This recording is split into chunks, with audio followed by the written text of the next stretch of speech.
Welcome to the Deep Dive. Today, we're digging into the Ribbit app. You might have seen it around. It promises you can earn cash, actual money, just for doing stuff you already do online. Posting, liking, chatting. We're looking at a review from XGuide to figure out, is this a real way to earn? Or is it just, a clever trap? Yeah, that's exactly it. Our mission today is to slice through the marketing buzz. Ribbit says it's this great mix, right? Social app meets rewards, points for everything, turn them into gift cards, maybe even cash. But we really need to see if it's a legitimate opportunity for you or maybe just something that eats up your time for very little reward. Okay, let's just cut to the chase. Yeah, The big question with these things always is Ribbit a scam? Simple yes or no, what does the source say? right.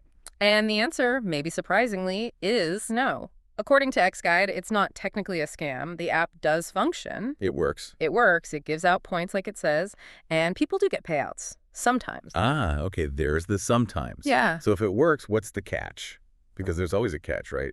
How bad are the earnings? Oh, let's call it micro earnings. The value of each point, tiny. We're talking like hundreds of hours of pretty consistent use, posting, liking, all that, just to maybe hit the minimum cash out, maybe $5 or $10. Hundreds of hours for Yeah. $10. That's Well, wow. exactly. The effective hourly wage is practically zero. You're trading a massive amount of your time and attention. And even if you do put in those hours, getting the money out isn't guaranteed, is it? I remember the review mentioning issues there. That's another major frustration users report. You finally grind your way to that $10 minimum, and then the redemption is super slow. It might take weeks to process, or sometimes it just fails and you have to try again.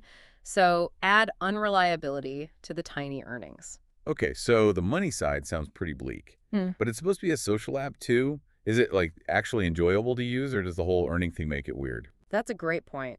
The review suggests it kind of does pollute the social side.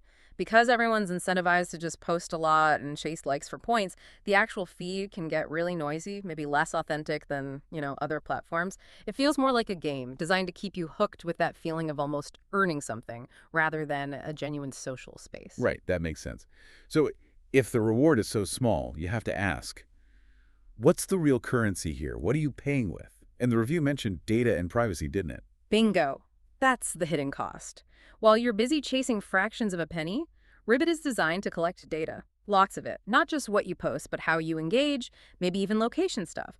All funneled straight into building profiles for targeted advertising. That's the real product. So Ribbit makes its money not really by sharing ad revenue in any meaningful way, but by packaging up user attention and data for advertisers, Yeah. while paying out as little as possible.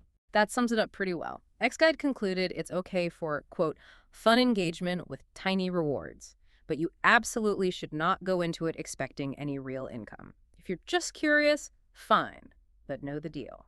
You're basically doing detailed data entry and sharing personal info for pocket change, if that. So the takeaway for you listening is pretty clear.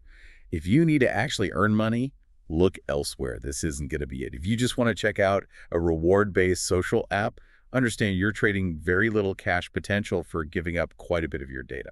And that leaves us with a final thought to chew on, really. When platforms like Ribbit offer these tiny financial rewards for our data and our social interactions, are they sort of normalizing that trade? Are we getting conditioned to accept that our attention and personal lives are only worth pennies, setting a precedent for how much companies can take in the future? What's the true cost here?